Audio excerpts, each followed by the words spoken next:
मन किसकी है मानता, मन पर किसका जोर, मन है चंचल बावरा, बांधना इससे डोर। दोस्तों, आज एक नई वीडियो के साथ आपका फिर से मेरे चैनल पर स्वागत है।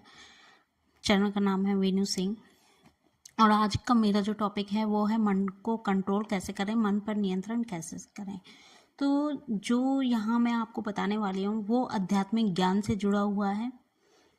तो मैं यहाँ पे आज सारी बातें आपको अध्यात्म से जुड़ी हुई बताऊंगी। वो इसलिए क्योंकि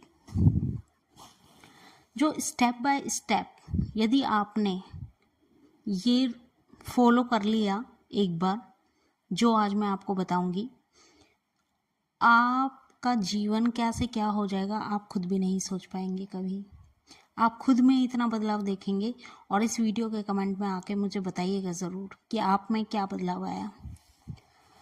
तो चलिए शुरू करते हैं। सबसे पहले आपको अपना भोजन सुधारना है, अपनी निद्रा सुधारनी है।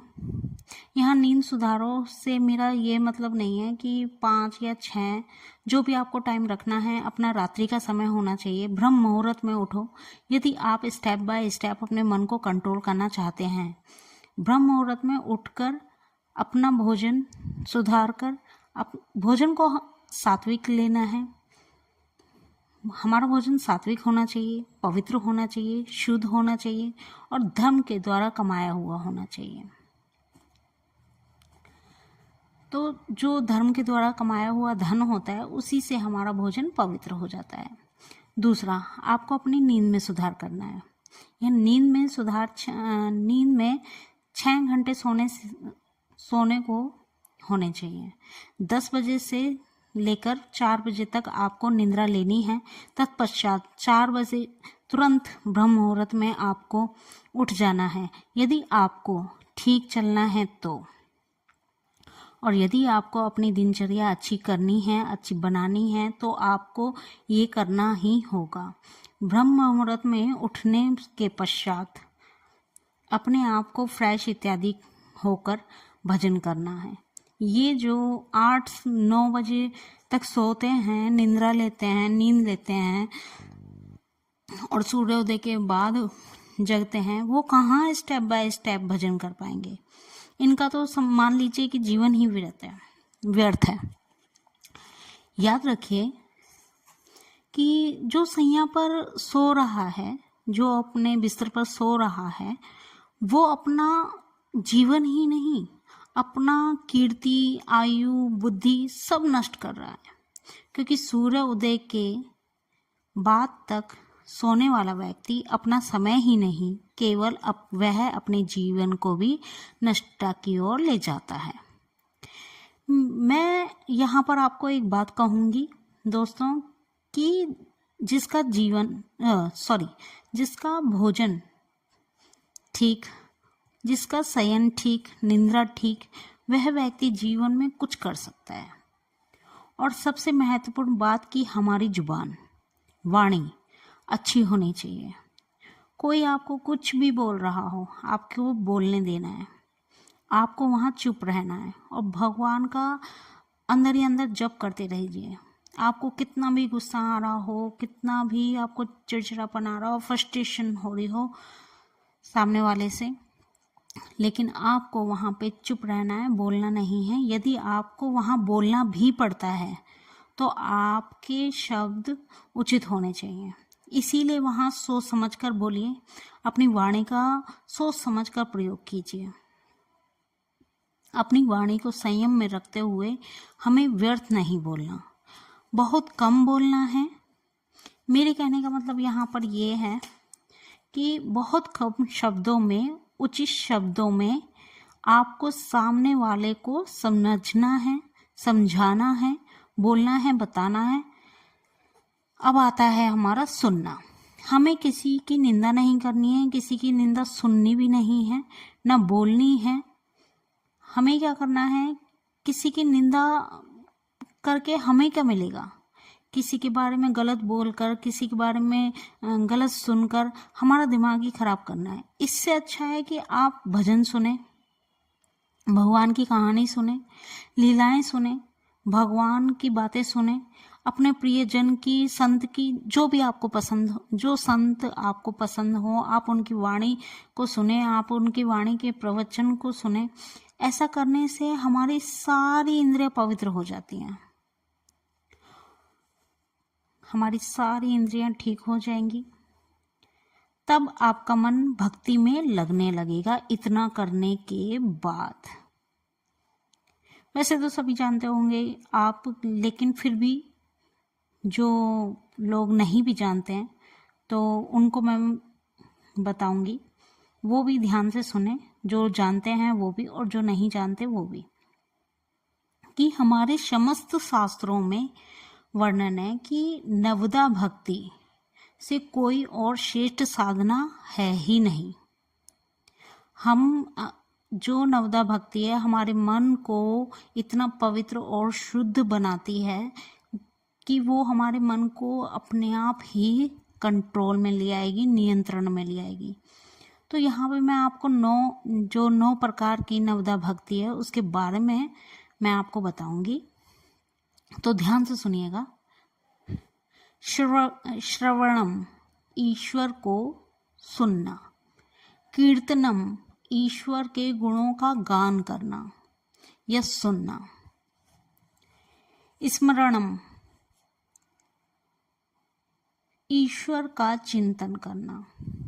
पाद सेवनम, ईश्वर के चरणों की सेवा करना। अर्चनम, ईश्वर की पूजा करना। वंदनम, ईश्वर को नमस्कार करना। दास्यम, ईश्वर को स्वामी मानना। साख्य, ईश्वर को मित्र मानना या बनाना। आत्म निवेदनम, ईश्वर को अपना सब कुछ समर्पित कर देना। यदि आप किसी व्यक्ति, पुरुष, महिला, पुरुष के प्रति ईश्वरीय भाव से सब कुछ भी समर्पित करते हैं तब भी वह एक भक्ति ही है। किसी संत के प्रति आप ईश्वरीय भाव रखते हैं, किसी के प्रति भी यदि आप ईश्वरीय भाव रखते हैं तो वो भी एक ईश्वरीय भक्ति है। तो ये 9 प्रकार की जो भक्ति है हमारे भीतर इतना प्रेम उत्पन्न करती है, ये हमारे भीतर इतनी प्रेम लक्षणा भक्ति को पैदा करती है। और इससे भी पहले हमें अपने आचरणों को सुधारना है, क्योंकि जब हम अपने आचरण सुधार लेंगे ना तो ये सब, इसके बाद ही हम ये सारी चीज़ें कर पाएंगे। और आचरण सुधरते ही हमारी एक इंद्री अपने आप पवित्र होती चली जाएगी। तो ये जो मैंने अभी बताया आपको कि ये नवदा भक्ति, ये हमें स्टेप बाय स्टेप करनी है। पहले हमें भगवान के बारे में सुनना है, श्रवण करना है, फिर कीर्तन करना है, फिर भगवान का ध्यान करना है, स्मरण करना है, फिर भगवान के चरणों की सेवा करनी है, फिर हमें भगवान की पूजा अर्चना करनी है, फिर भगवान को नमस्कार करना है, फिर भगवान को अपना स्वामी मानना है, फिर भगवान को हमें अपना मित्र बनाना है, फिर भगवान को हमें अपना पूरा संपूर्ण जीवन समर्पित कर देना है। तो आप इसी से देखिए, इस पूरी वीडियो को बनाने का मेरा यही मतलब था, यही उद्देश्य था कि सबसे पहले भक्ति मार्ग से जुड़ना। अब लोग डिप्रेशन में जाते हैं तो सब उनको मेडिटेशन के लिए बोलते हैं या फिर कुछ भी मंत्र देते हैं कि आप इसका उच्चारण कीजिए, इसका ध्यान कीजिए। तो वो भी क्या होता है, वो भी तो जब हम ध्यान में जाते हैं तो वो भी तो एक प्रकार की भक्ति ही होती है ना, वो भी तो एक प्रकार का भगवत स्मरण ही होता है ना।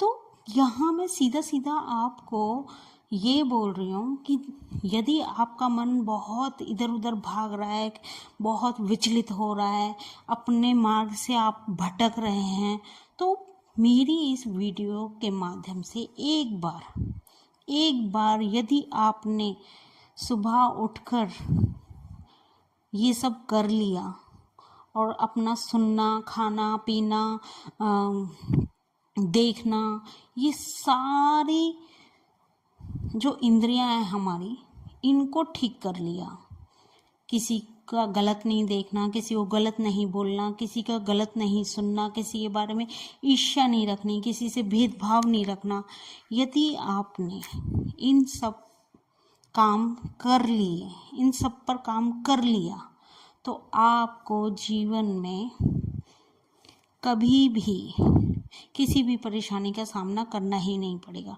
और यदि कोई परेशानी, यदि कोई समस्या आती भी है, तो जो ये आज मैंने आपको बताया है, अपने मन को कंट्रोल करने का मूल मंत्र, आपके सामने कितनी भी बड़ी परेशानी क्यों ना हो, वो आपको परेशानी लगेगी ही नहीं, क्योंकि आप भगवान से इतना कनेक्शन बना चुके होंगे कि वो आपको परेशानी होते हुए भी परेशानी नहीं लगेगी। तो मिलते हैं नई वीडियो के साथ। राधे राधे।